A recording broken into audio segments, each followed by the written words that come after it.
Let me start with something that almost no one talks about. Honestly, some children don't grow up feeling unseen. They grow up feeling measured. Measured against a sibling, measured against a cousin, measured against a neighbor's child, measured against a version of themselves that never existed but was constantly described to them. As adulthood begins, the child who was always compared does not simply leave that experience behind. They carry it quietly into relationships, work, ambition, and even rest. Because comparison did not just teach them how to perform, it taught them how to relate. In friendships, they may feel an unspoken pressure to stay useful. They listen deeply. They show up consistently. They give more than they ask. But beneath that generosity is a familiar fear. If I stop adding value, will I still matter? They often become the reliable one, the strong one, the one who does not need much. And people admire this. But admiration is not the same as being known. In romantic relationships, comparison shows up in subtle ways. They may struggle to believe they are chosen for who they are rather than what they provide. Love feels conditional even when it is not. They read between lines that do not exist. They worry about being replaced even without evidence. They measure themselves against past partners, imagined rivals, idealized standards. This creates a constant background tension, not because the partner is untrustworthy, but because the nervous system learned long ago that connection can be taken away. So, the heart stays alert. At work, the pattern becomes even more pronounced. They may overwork not out of passion, but out of fear. Fear of being average, fear of being outpaced, fear of becoming invisible. Achievements bring momentary relief, not satisfaction. Because relief is not fulfillment. It is the absence of threat. They struggle to celebrate progress. The mind immediately asks, what's next? Rest feels unsafe because comparison never rests. Someone else is always moving. And if they stop, they imagine falling behind. This leads to a very specific kind of exhaustion. Not physical, existential. The feeling of constantly running without knowing where the finish line is. And here is the paradox. Many people who grew up compared are highly capable. They are insightful, emotionally aware, adaptable, but these strengths were forged under pressure, which means they come with a cost. They may struggle with decision M because choosing feels risky. What if it's the wrong choice? What if someone else chooses better? What if this decision makes me less impressive? So, they delay. They overthink. They seek reassurance. They learn that outcomes determine worth, so every decision feels like a test. There is also an interesting relationship with failure. Some become deeply afraid of it. Others almost expect it. They may sabotage opportunities right before success, not consciously, but emotionally. Success creates exposure. And exposure feels dangerous to someone who was constantly evaluated. Failing early feels safer than being judged later.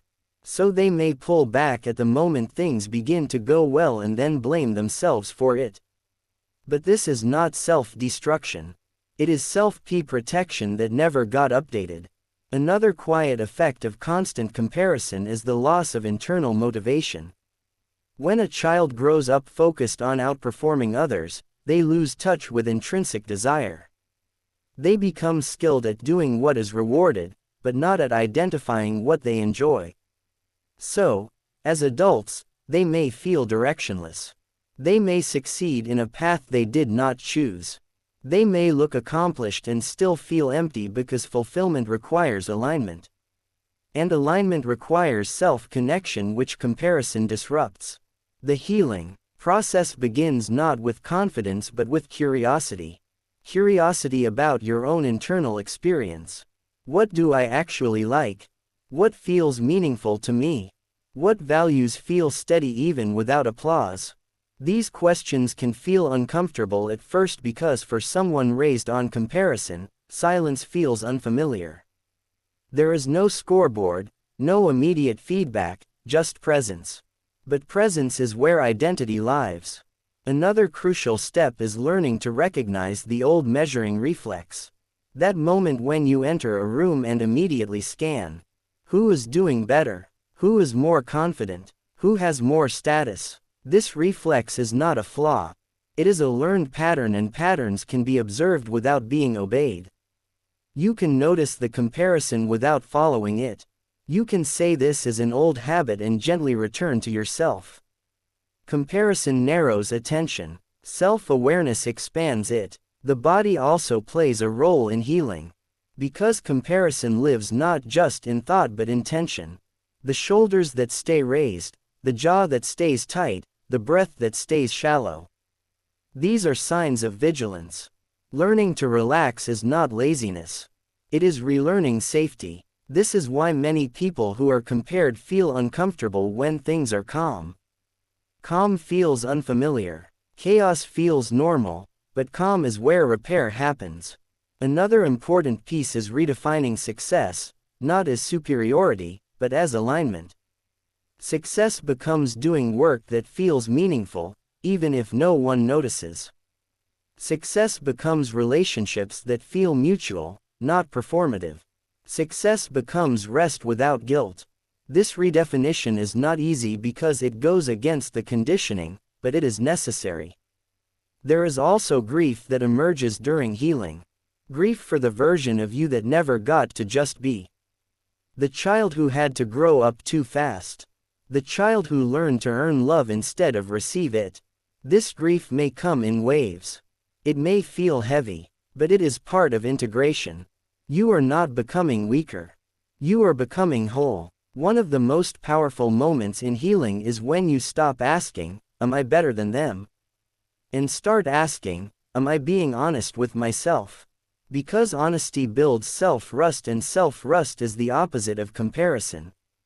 When you trust yourself, you do not need constant external validation. You listen inward. You respond instead of react. You choose based on values, not fear. Relationships also shift. You begin to allow yourself to be seen without performing.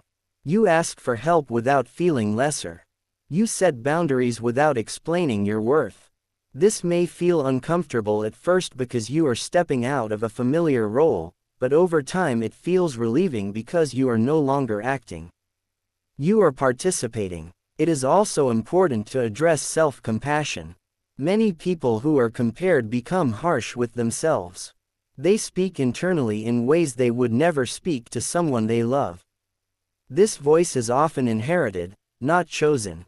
Learning to soften it is not indulgent. It is corrective. You can challenge that voice not with positivity but with reality. You can say, "I am allowed to exist without being exceptional." This sentence can feel radical, but it is true. Human worth is not earned. It is inherent. The final shift happens when you realize something quietly powerful. Comparison stole time. Time you could have spent exploring, resting, connecting. Healing is not about becoming someone new. It is about reclaiming that time internally. Letting yourself move at your own pace, letting your life unfold without constant measurement. The child who was always compared grew up learning how to survive evaluation. The adult they become can learn how to live without it. Not perfectly, not all at once, but gradually, gently, with awareness. And one day, without noticing exactly when it happened, the inner question changes. It is no longer "Am I enough compared to others?" It becomes, "Am I being true to myself today?" And that question, unlike comparison, has no enemy, only direction. Why can't you be more like them? See how well they behave. They're your age and already doing so much better. At first, it sounds harmless, just words, just motivation. But the child hears something else entirely. They don't hear encouragement. They hear replacement. They learn very early that love is not stable. It shifts. It compares. It ranks. And slowly, quietly, something inside them starts to bend. The child who is always compared does not grow up asking, "Who am I?" They grow up asking, "Am I enough yet?"